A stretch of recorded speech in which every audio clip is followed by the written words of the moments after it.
So, calipers are a really useful tool for measuring different types of things. They're sort of a Swiss Army tool of measuring. We have two styles.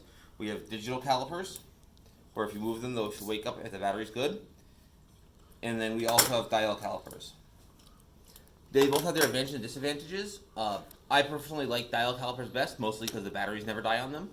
But we'll talk about how to read both of them, but we'll do most of our work with the digital caliper today.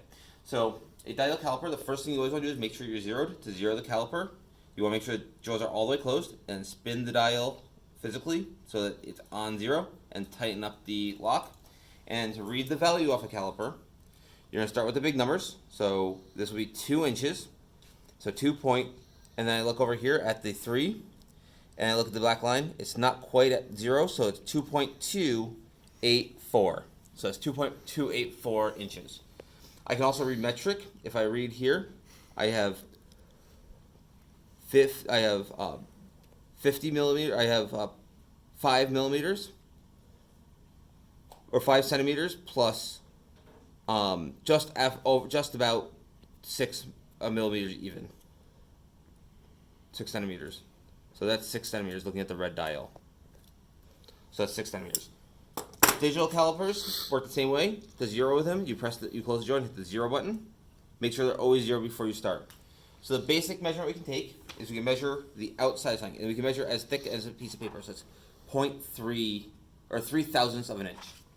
I can actually see that this cardstock paper, is actually thicker because it's 0.06 of an inch. It's almost twice as thick. So I can also do larger items. I can see this is it's 0.7495, so 3/4 of an inch. You have to be careful when doing smaller items. If I measure this here, this is 0.668 inches, but if I measure all the way in here, I'm going to get 0.665 because I'm inside the jaw, and you want to avoid being there. So, outside measurements are pretty easy. The other measurement we can do is an inside using the back of the caliper. I can measure the inside of that hole. So that hole is just about 3/4 of an inch. And if we were to look at that hole, it's almost exactly the same size as the bar. So that works well. The other two measurements are less common, but they're very useful when you need them.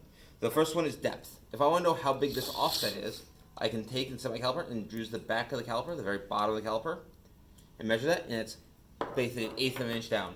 The last measurement I barely ever use, but it's always pointed out to me by machinists when I say there's 3 measurements, and that's using the step. Basically, I use the top of the caliper, lay it down, and run the bottom of the caliper into the thing. So this is a 0.506 inch step. I can take the same measurement with the foot of the caliper. It's just different ways to get the same thing. So that's digital and analog calipers. Analog calipers do take some practice reading. Double check if you have to double check your measurements, make sure the number seems reasonable. Know how big an inch is. If you say it's like 0.1 inches and it's something fairly thick, it's probably 1.1 inches. So that is calipers. Thank you.